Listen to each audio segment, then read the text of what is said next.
Kimberly Austin here with Rock Book Show, live in Times Square with author extraordinaire Earl Douglas Jr., author of the book Black Rock, Volume 1. Volume 2 you're promising, right? Absolutely. Totally. I knew I could get him to do that on camera. So, Earl, let's just start at the very beginning because we always like to do that. Why don't you define black rock for us, and why is it important that it be recognized in its own category like that? It started out almost as a marketing term because, the term black rock came to me as a member of the Black Rock Coalition.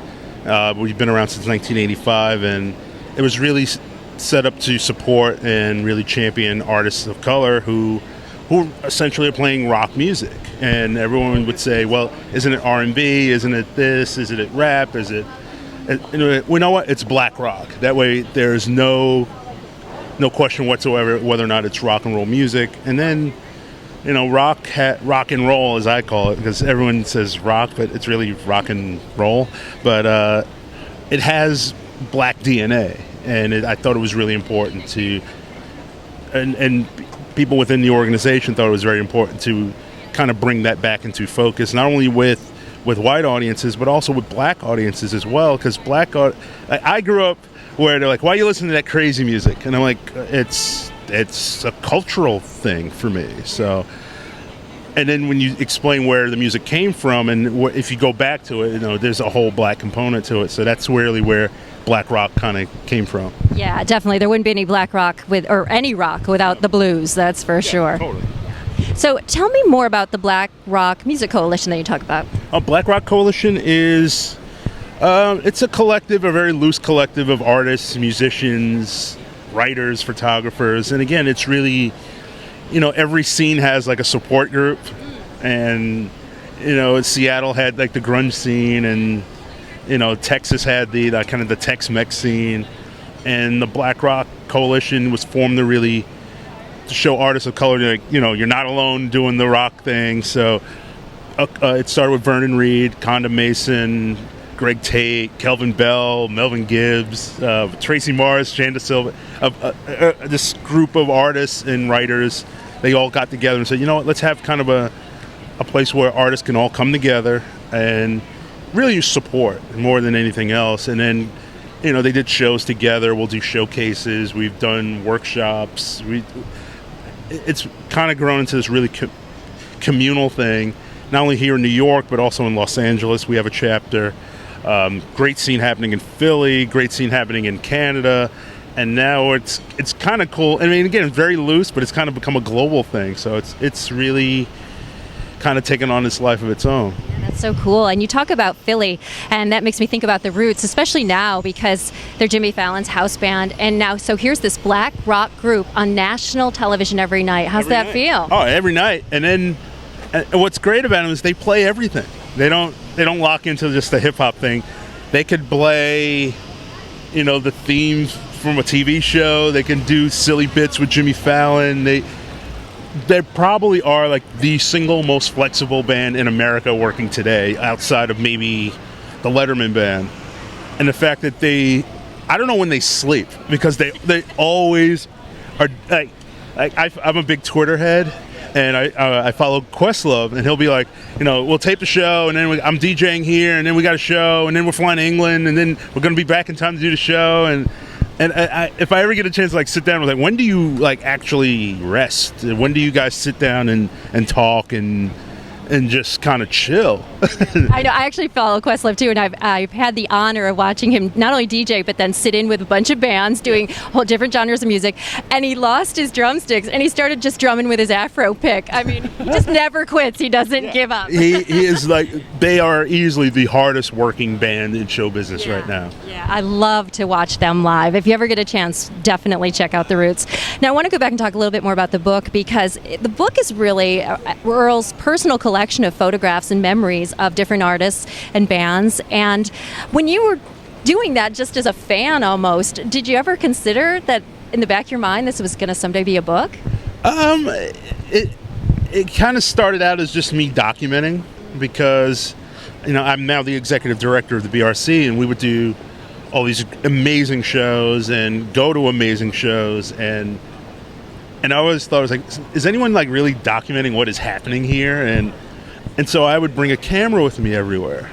And whenever I see this odd moment or this semi-transcendent moment, click, there's the moment. Or if you see this pairing, one of the pictures that I am vowing to put in volume 2 is a picture of Vernon Reid and Carlos Santana backstage at the Beacon Theater talking and just kind of hanging out. And I wish I had a tape recorder, because during that conversation, Carlos was saying to Vernon, let's form a band. Let's put a band together. We sound great together. And the band was going to be him, Vernon. He said, I think Alice Coltrane on piano. Like, we were like, and I was there with LaRonda Davis, who's the president, and we're elbowing Vernon to say, just say yes. Say yes so we can say we witnessed this. Just say yes. And Vernon's kind of like, he was very gracious. He's like, we'll see, blah, blah, blah. And we're kind of like, no, they'll form this band, So, but again, it just came back to like documenting moments, documenting people that not only that are legendary, because there's I think very legendary people in the book, but also documenting people that people should know or might quite not really know yet. Like Sophia Ramos is like one of the most incredible singers on the planet, and when she's done, it's done. It's kind of like everyone's just kind of like got their mouths hanging open and just standing in awe. And then I think about Honeychild Coleman, who is one of New York's hardest working musicians, and she has an album out called Burkett Window Now that is incredible, and she has an album out called Halo Inside that's incredible. And people really need to know about her. People need to know about Pillow Theory, who has an album out called They have an EP coming out called Meltdown in a few weeks that I've heard, I think 4 or 5 tracks. Incredible. So I thought it was a good way to kind of make it a full circle, like people who you should know, like the Nona Hendryxes and Bernie Worrells and Booker T. Jones, but also mention these people as well who are still kind of grinding it out and putting out incredible work, and hopefully will be like huge in the next year or so, if not sooner. So that was kind of what the book was about for me. I know that you have a personal attachment to everything in the book, but is there one photo or one memory that really stands out for you? There's a picture of Kamara Thomas, bass player for Earl Greyhound, and I just kind of caught her mid-wail. It's a black and white shot. It's not from a technical side, it's not the greatest shot in the world, but it just captured the essence of what that band was about and is about. Another band that, why they're not the biggest band on the planet, is a complete mystery to me, Earl Greyhound.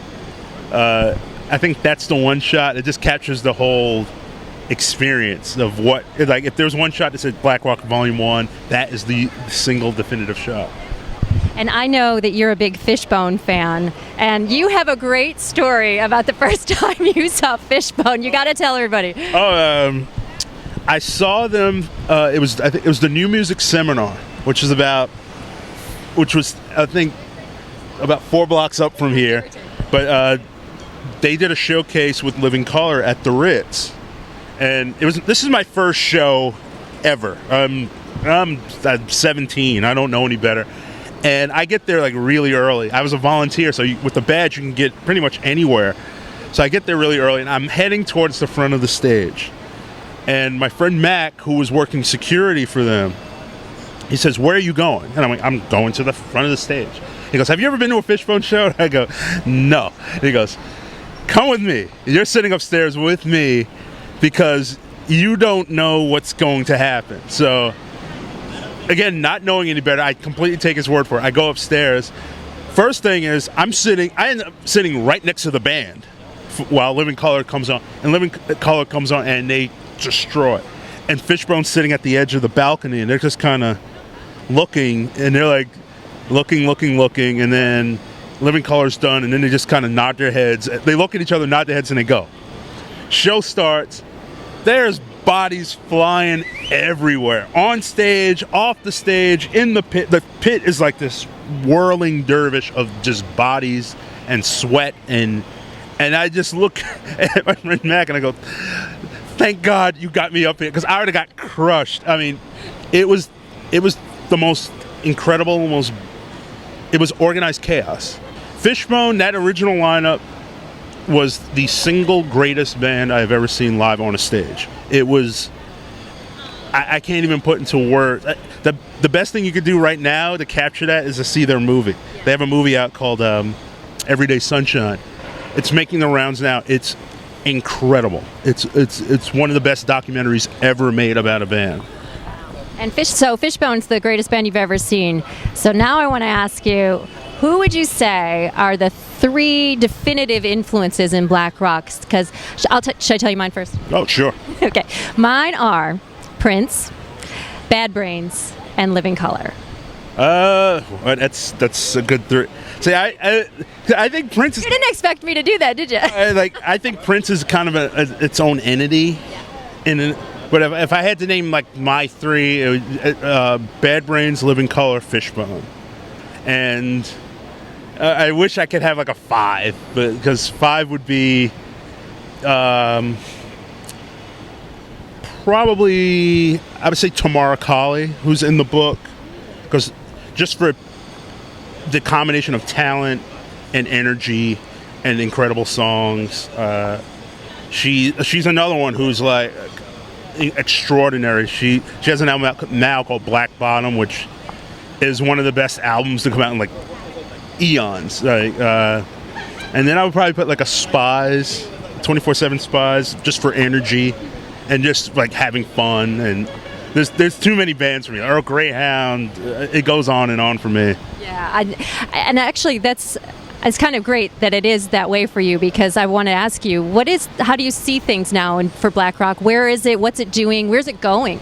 I like there's 2 things I really like now is that it's gone global. It's like the bands are coming from not just out of New York and out of LA.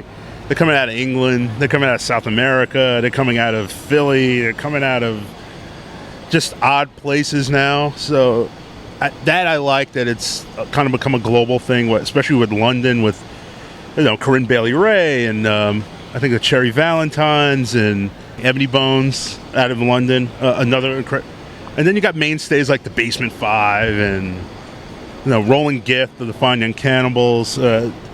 But you also have this. It's very textured now. You got a group like Light Asylum, which is kind of like, I always say, like if Yaz met Grace Jones. Ooh, yeah, I like that. Yeah. You got this whole electro funk thing happening with Gordon Voidwell and Guillermo Brown and Latasha Diggs. I like the fact that it's very varied. The thing that I think will make it really happen is if it kind of comes together. We haven't had that one. Vernon, he jokes about it, he calls he's a jolly good fellow moment, and I'm like, what is that? He goes, you have that moment where no one, which you have that song which nobody can deny. Like we're at that point where we're just like, I think it's gonna be Janelle Monáe. I honestly think she's just so good right now, and like everything she does, she steals the show. Like she was on the Grammy, she stole the show. But it just hasn't all come together yet. But when it does, it's like look out. It's going to be so much fun to be along for the ride. So this is it. Black Rock Volume 1, Volume 2 coming soon. This is Earl Douglas Jr., and this is Rock Book Show. Thanks for joining us. Thank you.